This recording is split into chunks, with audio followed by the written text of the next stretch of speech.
Government job versus private job.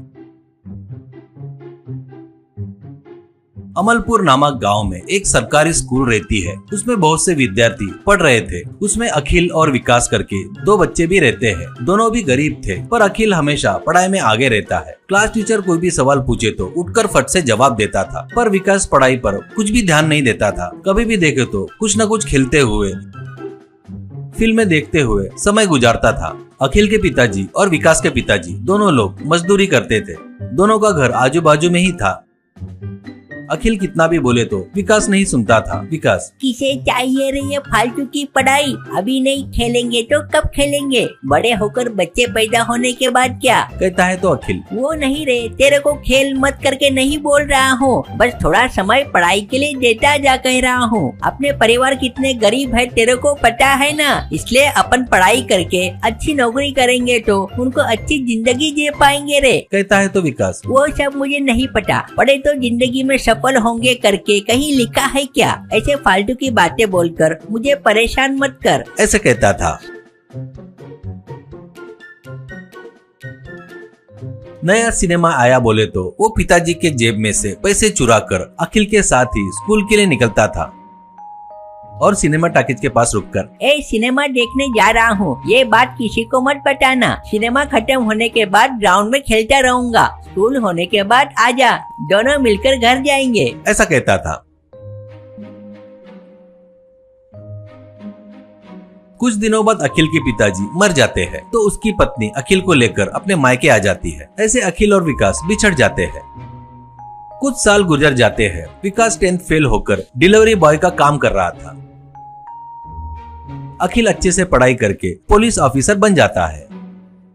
विकास कभी customer के पास late delivery के लिए पहुंचता था तो कस्टमर, क्या रे इतना लेट आया? तू इसे क्या गवर्नमेंट की नौकरी समझ रहा है क्या? अपनी मर्जी से आने के लिए क्यों पैदा होते हैं रे तेरे जैसे लोग, करके उसे गाली देते थे।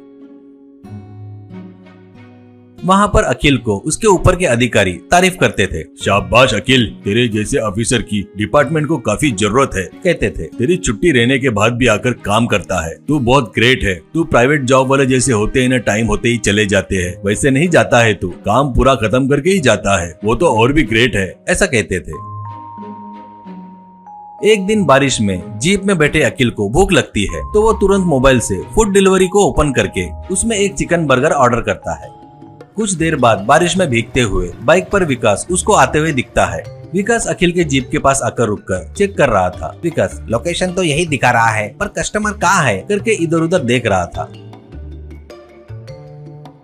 विकास को पहचान कर अखिल, ए विकास इधर आ, वो पार्सल मेरा ही है, ऐसा कहता है। विकास बड़े आश्चर्य से जीप के पास आकर, सर आप मेरा नाम कैसे जानते हो सर? आपको कैसे पता सर? ऐसा कहता है। अखिल पार्सल लेकर थोड़ा सोच कहकर वो बर्गर खा रहा था। विकास कितना भी याद किए तो उसे याद नहीं आ रहा था। कौन है ये? और इसको मैं जानता हूँ कह रहा है, पर ये कौन है मुझे बिल्कुल भी याद नहीं आ रहा है। कहीं मेरे दूर का रिश्तेदार है क्या, या बचपन का दोस्त है? कौन हो सकता है करके सोचते वक्त, क्या रे विकास अभी भी याद नहीं आ रहा है क्या? ठीक है, एक छोटी सी कहानी बताता हूँ, ट्राई कर। एक गांव में दो लड़के रहते हैं, दोनों अच्छे दोस्त थे। एक बहुत अच्छे से पढ़ता है तो दूसरा पढ़ाई छोड़कर फिल्में देखना, घूमना, खेलना ऐसे करता था। नया सिनेमा रिलीज हुआ तो पिताजी के जेब में से पैसे चुरा कर फर्स्ट डे फर्स्ट शो देखने जाता था। बचपन में नहीं खेलेंगे तो कब खेलेंगे करके बहस करता था। उसको बता बता कर परेशान होकर थक कर वो खुद अच्छे से पढ़कर पुलिस ऑफिसर बन गया। फालतू घूमने वाला डिलीवरी बॉय बन गया। कहता है तो बस विकास अखिल को पहचान लेता है और ए अखिल तू है क्या करके गले लगता है। विकास, तू सच बोल रहा था रे, मैंने जो गलती किया ना वो मुझे अभी समझ में आ रहा है, पर क्या करूं, मेरी जिंदगी खराब हो गई यार, ऐसा कहता है। अखिल, ऐसे क्यों सोचता है यार, मैं तेरे लिए इन्वेस्टमेंट करूंगा, डर मत, कोई छोटा मोटा धंधा लगा ले, ऐसा कहता है। वैसे वो अखिल को दिए 100 पैसों से एक ठेले पर बिरयानी बेचते हुए विकास खुशी से जी रहा था।